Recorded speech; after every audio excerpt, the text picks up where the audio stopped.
काला साया।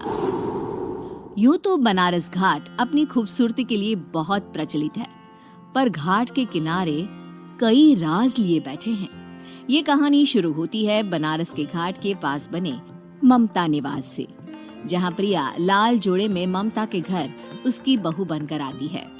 आओ आओ बहू, घर को अपने पैरों से पवित्र करो। ममता घर की दहलीज पार कर ही रही होती है कि अचानक एक बहुत गंदी सी बास पूरे घर में फैल जाती है।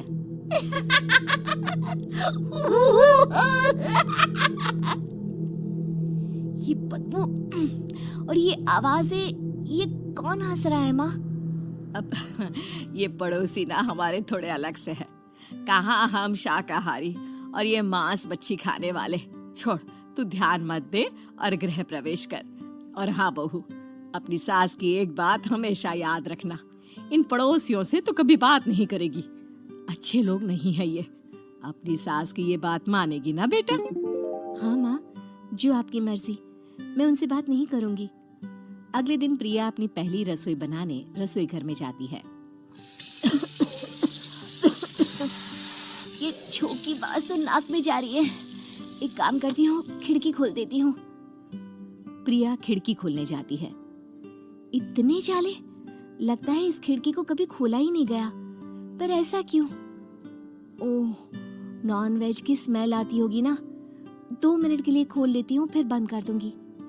प्रिया खिड़की खोलती है। खिड़की खोलते ही उसकी नजर सामने वाले घर की खिड़की पर पड़ती है, जहाँ एक लड़की खड़ी होती है।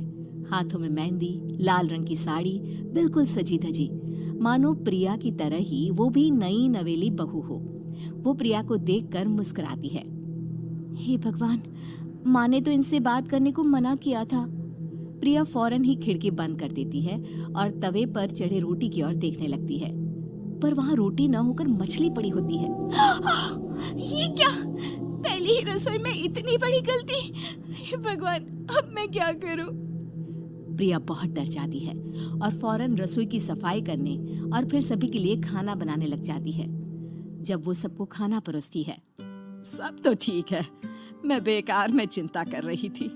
हे भगवान, ऐसे ही बस अपनी कृपा बनाए रखना। रात के वक्त जब सब सो रहे होते हैं, तब प्रिया को पायल की आवाज सुनाई देती है, जिससे उसकी आंख खुल जाती है। ये पायल की आवाज कहाँ से आ रही है? प्रिया उठकर उस आवाज के पीछे छत की सीढ़ियों तक जाती है। तभी उसे बच्चे के रोने की आवाज आती है। प्रिया छत पर जाती है तो क्या देखती है? वही लाल साड़ी वाली लड़की अपनी गोद में एक नवजात बच्चे को घुमा घुमा कर सुला रही है। तभी प्रिया की नजर उसके पेट पर पड़ती है। ओह गॉड, ये तो प्रेग्नेंट भी है। सुनिए, बच्चा सो नहीं रहा है क्या? मैं कुछ मदद करूं? नहीं नहीं, आपके घर वालों को अच्छा नहीं लगेगा, मैं संभाल लूंगी। स्नेहा की गोद से बच्चा हाथ मारकर प्रिया की गोद में आने को छटपटाने लगता है। दोनों घर अगल बगल में बने होने के कारण प्रिया उस बच्चे को गोद में ले लेती है। प्रिया के पास आते ही वो सो जाता है। बच्चे का वो स्पर्श रात भर प्रिया भूल नहीं पाती और अगली सुबह वो छत पर कपड़े सुखा रही होती है। तभी उसे एक औरत इशारा करके बुलाती है। स्नेहा कह रही थी बाबू तुम्हारी गोद में आते ही सो गया। मैं गौरी, स्नेहा की माँ हूँ। बहू, घर आना, बाबू को खिला भी लेना। शाम को जब घर पर कोई नहीं रहता, बच्चे से मिलने के लिए प्रिया छिपकर अपनी पड़ोसन के घर चली जाती है और कुछ देर बच्चे को खिलाकर वापस लौट आती है। इसके कुछ दिन बाद ही प्रिया को पता चलता है कि वो माँ बनने वाली है। ममता की खुशी का ठिकाना नहीं रहता।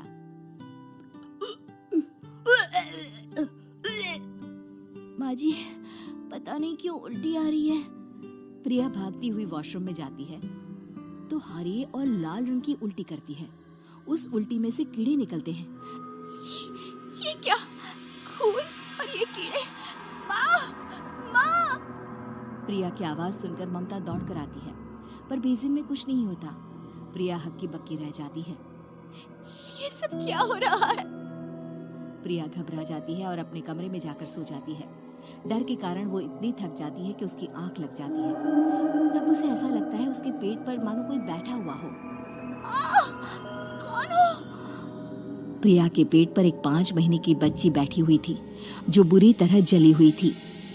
माँ, तुम ही मुझे लाई ना अपने पेट में। मैं तुम्हारी माँ नहीं हूँ। कौन हो तुम? माँ, देखो मैं जल गई बुरी तरह से। 6 महीने पेट में रहने को भी मुझे नहीं मिला। सहला दो ना माँ। बचाओ, बचाओ, माँ। ममता दौड़कर कमरे में आती है। प्रिया की बातें सुनकर वो सब समझ जाती है। तू कहीं बगल वाले घर में तो नहीं जाकर आई ना बहू? मुझे माफ कर दो, मैं गई थी माँ।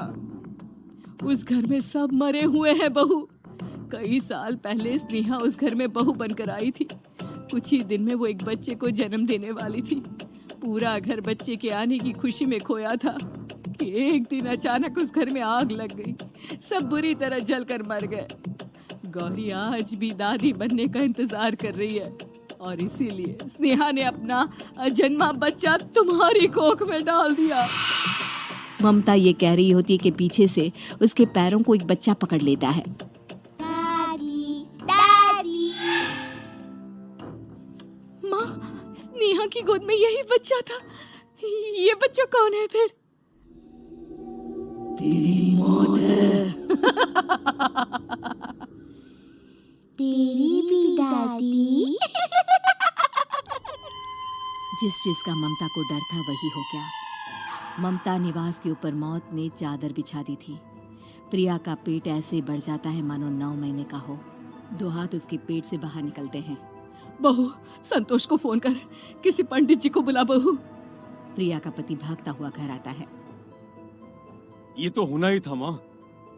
तेरा पाप तेरे सामने आ गया तो तू सह नहीं पा रही है। स्नेहा घर में आग लगी नहीं थी, माँ ने लगाई थी, प्रॉपर्टी की लालच में। और वो बच्चा मेरी पहली पत्नी का बच्चा है, मेरा बेटा, जो कि उस आग की चपेट का शिकार हो गया था। मैंने तुमसे ये सब माँ के कहने पर छुपाया था। मुझे माफ कर दो प्रिया। तुम अगर चाहो तो यहाँ से जा सकती हो। मैं तुम्हें किसी भी बंधन में रखना नहीं चाहती। मेरी शादी हुई है आपसे, मैं आपको छोड़ नहीं सकती, पर उससे पहले हमें स्नेहा, उसकी माँ और बच्चे की आत्मा की शांति करवानी होगी। संतोष और ममता गौरी के घर जाते हैं। अंदर सब कुछ जला हुआ होता है। जमीन पर जली हुई लाशें बिखरी हुई थी। ममता रो रो कर अपनी करने की माफी गौरी से मांगती है। प्रिया स्नेहा के घर वालों का अंतिम संस्कार करवा देती है और ममता निवास फिर से आत्माओं के साए से मुक्त हो जाता है।